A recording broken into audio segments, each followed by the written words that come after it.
თურქულ გემოებში მოგზაურობას, რა თქმა უნდა, დონერ ქაბაბის მომზადებით ვიწყებ. თან ვამზადებ ოჯახურად. ახალგამომცხვარ პიტასპურში შევახვევ სანელებლებით გაჯერებულ საქონლის ხორცს, პომიდორთან, სალათის ფურცლებთან და მაწვნის соუსთან ერთად.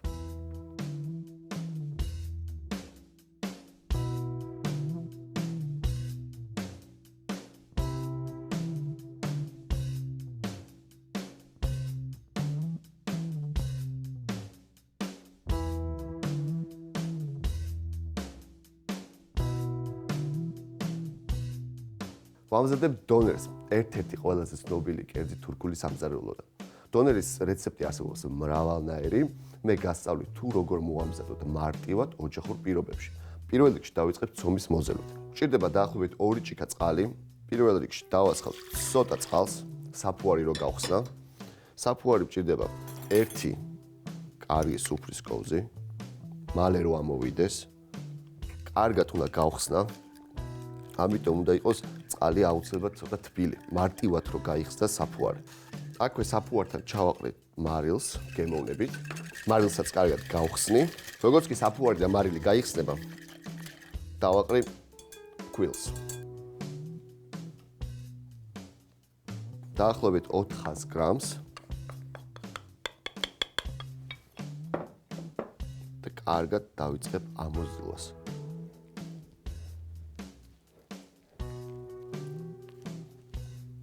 ცომი კარგად უნდა მოვზილოთ.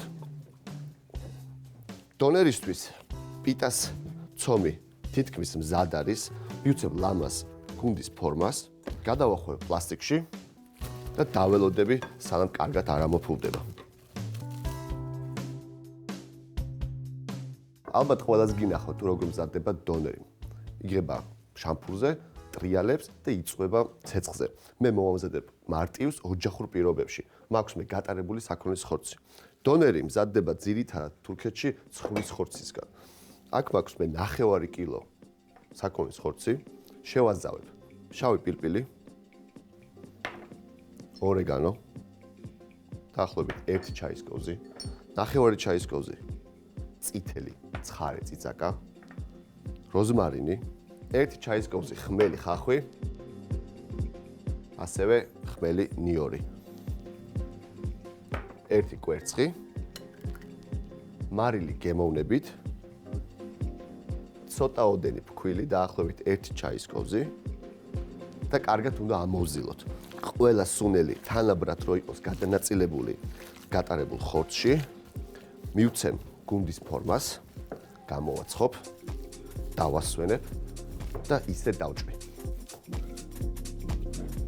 ფორმაში მოვათავსე პერგამენტის ქაღალდი, რომელიც თავისუფლად ამოვიღო, ცოტა ოდენი ზეთი, მოусმევ, ავიღებ ხორცს და როგორც ვთქვი, მივცემ ლამაზი გუნდის ფორმას. ეს მზად არის გამოსაცხობად.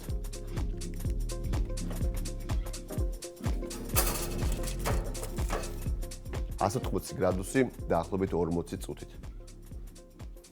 სანამ ხორცი წვევა და ცომი ფუდება, მოვამზადებ соус დონერისთვის. ეს არის მაწვნის соуსი, რომელიც უფრო გაამსუბუქებს და არომატულს გახდეს. გვჭირდება პიტნის ფოთლები, უხეშად დაჭრილი. აქ მაქვს მე დაახლოებით 100 მილილიტრი მაწონი, 1 კბილი ნიორი, 9 ჩაის კოვზი ლიმნის წვენი.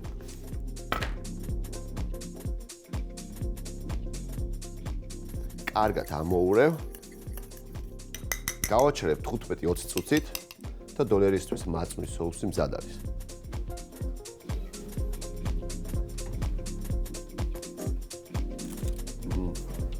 იდეალურია. ხორცი კარგად არის მომზადებული, ზემოდან არის ოქროსფერი, შიგნით კიდევ კარგად გამომცხვარი. ამას სჭირდება დასვენება, წვენი გამოვიდეს ბოლომდე, რომ თავისუფლად დავჭრა.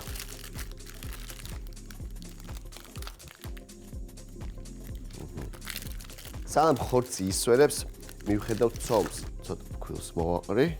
ცომი კარგად ამოვიდა, თითქმის ორმაგია. კარგად უნდა გადავზილოთ. ცომი უნდა დავყოთ პატარა გუნდებად. რომ გამომივიდეს საშუალო ზომის ლამაზი პიტა. ამას სჭირდება გაბრტყელება, უნდა გამოვიდეს დაახლოებით 9 სანტიმეტრის სისქე. აი ეს ზომა იდეალურია.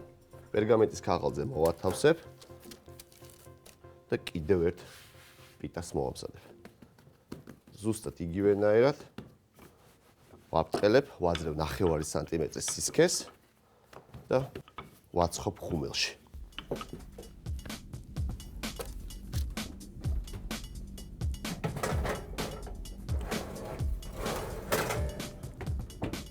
$180 გრადუსი სიმხურვალე.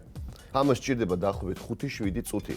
აუცილებლად თვალი ადევნეთ, როგორც კი ამოფრუნდება და ოქროსფერი გახდება, პიტას პური მზარდი იქნება.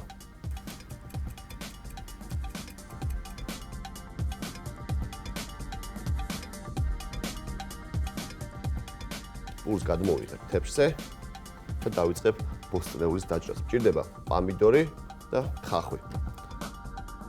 დავჭრი ნახევარ თვარეებად. იგივენაირად ხახვი. დონერის соуსი მზად არის უკვე, მაწვნის соуსი პიტნასთან. ხორცსაც დავჭრი, სალათის ფოცოლიც მაქვს. ხორცი ძალიან კარგი გამოვიდა, დასვენებულია, ყველა წვენი გამოსულია.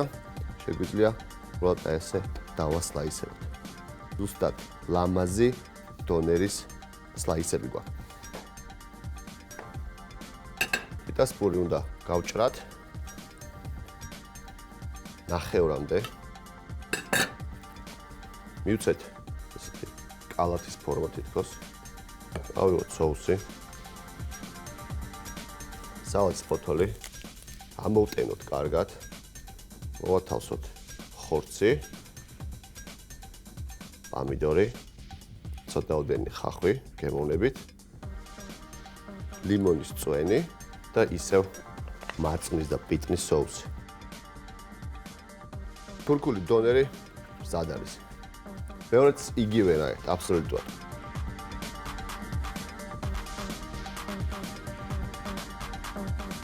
ხახვი კარგად. თურქული დონერი საქონლის ხორცით, მაწვნის соусით და ეს ყველაფერი პიტას პურში მზად არის. გემრიელი და ნოყიერი.